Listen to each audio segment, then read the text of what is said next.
Jalan terjal Anies Baswedan dan Caimin. Tony Rosyid.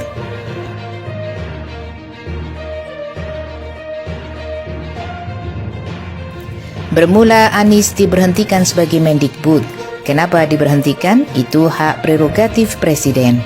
Yang pasti bukan karena kasus hukum atau soal prestasi. Faktor politik lebih dominan. Menteri adalah jabatan politik. Setelah beberapa bulan diberhentikan dari Mendikbud, Anies diminta untuk calon gubernur.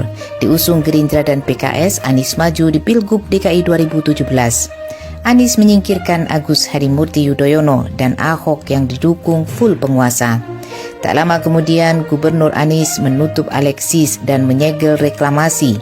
Anies membuat terobosan program yang melahirkan cukup banyak prestasi yang diraih Pemprov DKI.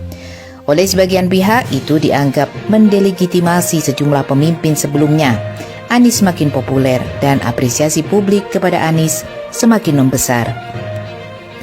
Hingga pada akhirnya lahir ekspektasi rakyat untuk mendorong Anies jadi presiden, mengikuti jejak Presiden Jokowi. Ini terlihat dari elektabilitas Anies yang merayap naik dan paling tinggi di awal tahun 2022. Tentu banyak pihak yang semakin khawatir.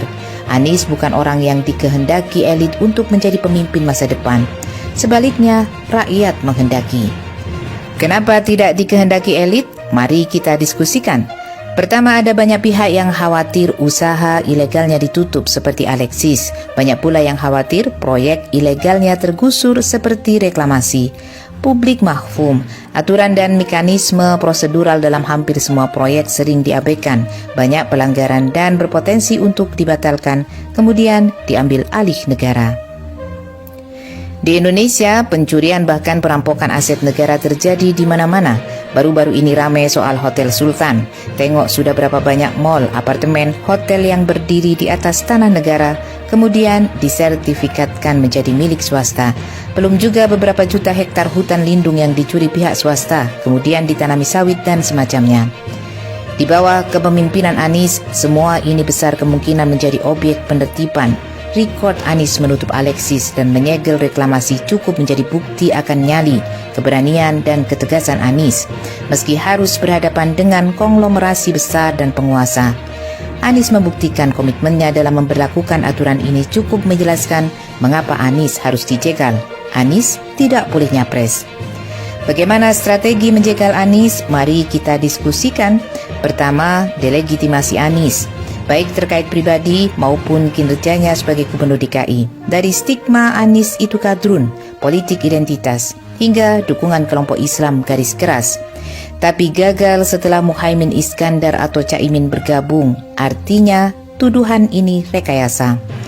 Anies juga distigmasi tidak berprestasi, tapi runtuh dengan hadirnya Jakarta International Stadium, JIS, jalur sepeda, Jaklingko, WTP 5 tahun dan lain-lain. Strategi kedua, Anies dijadikan tersangka kasus Formula E, tapi gagal, bahkan sempat membuat guncang internal KPK.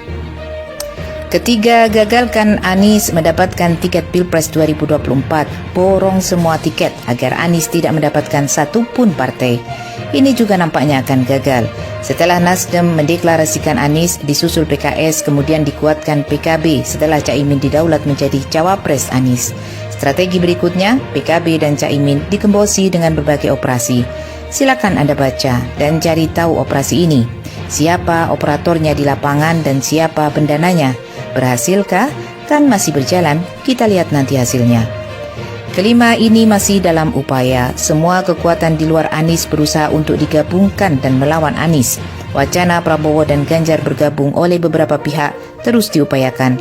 Walaupun ini tidak mudah, namun dalam politik kemungkinan akan selalu terbuka.